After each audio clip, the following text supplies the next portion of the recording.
Mangamma versus Gangamma. Magical jewellery.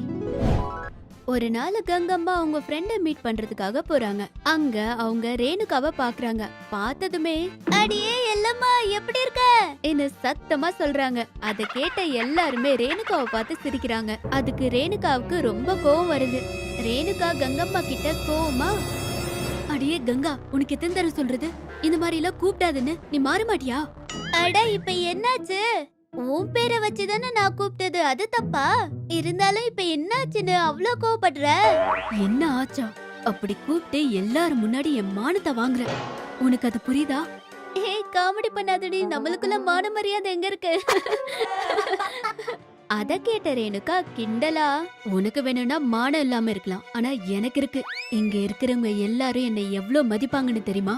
அவங்க நடத்துற ஒவ்வொரு ஃபங்க்ஷனுக்கும் பார்ட்டிக்கும் என்னதான் சீஃப் கெஸ்டா கூப்பிடுவாங்க தெரியுமா? ஆனா உன்னை யாராச்சும் கூப்பிட்டாங்களா?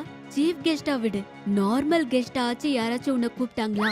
எல்லாருக்குமே நீ ஒரு நசை, அதான் யாருமே உன்னை மதிக்க மாட்டாங்க. ஏதோ என் சின்ன வயசுல ஃப்ரெண்டுன்னு வேற வழி இல்லாம நான் உன்னை கூப்பிடுறேன், இல்லனா நானும் உன்னை கூப்பிட மாட்டேன் தெரியுமா என்ன சொல்வாங்க. அத கேட்ட கங்கம்மா ரொம்ப அவமானமா ஃபீல் ஆவாங்க. ஏதோ ஃப்ரெண்டுன்னு அப்படி சொன்னா நீ என்ன அப்படி சொல்லிட்டலடி நீ. சரி இருக்கு இன்னும் அழுதுகிட்டே அங்கிருந்து கிளம்பி போறாங்க. வீட்டுக்கு வந்து பெட் மேல உட்காந்து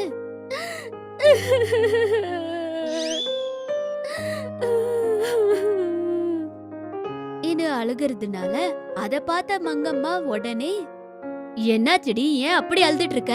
முதல்ல என்ன நடந்துச்சு? நானா யாருக்குமே கணக்கில்ல, ஒவ்வொருத்தரும் என் மானத்தை வாங்குறாங்க.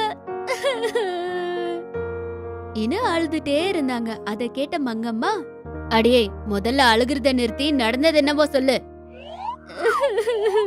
அதுக்கு கங்கம்மா நடந்தது எல்லாத்துமே மங்கம்மாவுக்கு சொல்றாங்க. அத கேட்ட மங்கம்மா, அடியே இதுக்கு எதுக்கடி அழுகுற? அவ சொன்னதும் உண்மைதானே? நான் அழுதுட்டு இருந்தா உங்களுக்கு சிரிப்பா இருக்குல்ல அத்தை? அவ்வளவுதானே அத்தை, அவ்வளவுதான். யாருக்குமே நானா கொஞ்சம் கூட கணக்கு இல்ல. முதல்ல வீட்ல மதிச்சதானே அத்தை வெளியில மதிப்பாங்க. என் வீட்ல எனக்கே மதிப்பு இல்ல.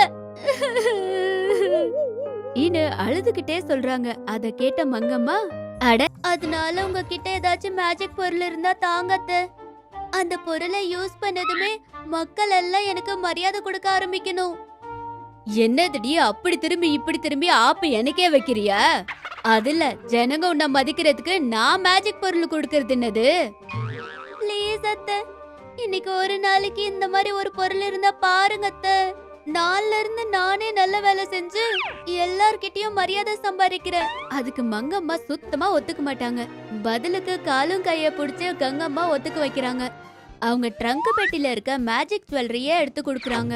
அத குடுத்துக்கிட்டே, இந்தாண்டி இது மேஜிக் ஜுவல்லரி, இத போட்டுக்கிட்டேன்னா மக்கள் உனக்கு நிறைய மரியாதை கொடுப்பாங்க, உன்னை தலைமையில ஏத்தி பாப்பாங்க. இது இன்னைக்கு மட்டும்தான். நீ நாள்ல இருந்து நல்லவளா மாறுறேன்னு சொன்னதுனாலதான் இந்த சான்ஸ நான் உனக்கு குடுக்கறேன். இந்த முறை ஏதாச்சும் லுல்லு பண்ணேன்னு வையி, அப்ப சொல்ற உன் கதைய. இன்னும் வார்னிங் குடுக்கறாங்க.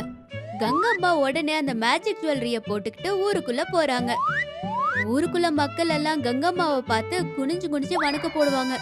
அத பார்த்த கங்கம்மா எவ்வளவோ சந்தோஷப்படுறாங்க. தான் கூல்ட்ரிங்க் குடிக்கிறதுக்காக ஒரு ஷாப்குள்ள போறாங்க. அந்த ஷாப்காரரும் கங்கம்மாவுக்கு ரொம்ப மரியாதை கொடுக்கறாரு. அவ்வளவுதான், அவங்க குடிச்ச கூல்ட்ரிங்க்குக்கும் காசு வாங்க மாட்டாரு. அத பார்த்த கங்கம்மா மனசுக்குள்ள, ஆத்தாடி மக்களுக்கு நான் தான் எவ்வளவு ரெஸ்பெக்ட், எல்லாம் இந்த மேஜிக் ஜுவல்லரி மகிமை. ஆமா, எங்க அத்தை இவங்க என்ன தலைமையில ஏத்திட்டு பாப்பாங்கன்னு சொன்னாங்க, ஒரு முறை டெஸ்ட் பண்ணி பாப்போம். இது எல்லாமே மங்கம்மாவுக்கு தெரிய வருது. உடனே, என்னடி நீ மக்கள் மதிக்கிறதுக்காக நான் அதை உனக்கு கொடுத்தா அவங்க மேலேயே ஏறி சவாரி பண்றியா? போக அவங்க மேல மகாராணி மாதிரி கத்திட்டு இருக்க, இரு உன் கதைய சொல்றேன். என்ன நினைச்சுக்கிட்டு தான் பவரால கங்கம்மா போட்டிருக்க மேஜிக் ஜுவல்லரிய மாயம் பண்றாங்க. அந்த மேஜிக் ஜுவல்லரி இல்லாததுனால உடனே மக்கள் நிக்கிறாங்க. கங்கம்மாவை கீழே போட்டுறாங்க. அவங்கள அடிமையா மாத்தி ஊரு பூரா சுத்த வச்சதுக்காக அவங்கள அடிக்கிறதுக்காக அவங்க பின்னாடி வராங்க. உடனே கங்கம்மா பயத்துல வீட்டுக்கு போறாங்க. அப்போ மங்கம்மா கங்கம்மாவை திட்டி வெளியில இருக்கிற எல்லார்கிட்ட மன்னிப்பு கேட்க வைக்கிறாங்க. அப்படி கங்கம்மா தான் பண்ண தவற தெரிஞ்சுக்கிறாங்க. உடனே ரேணுகா கிட்ட போய் மன்னிப்பும் கேக்குறாங்க. அத கேட்ட ரேணுகாவும் மன்னிப்பு கேக்குறாங்க. அப்படி அவங்க மறுபடியும் ஃப்ரெண்ட்ஸா இருக்காங்க. அதான் பெரியவங்க சொல்லுவாங்களே, வாய் நல்லதா இருந்தா ஊரு நல்லதா இருக்கும்னு.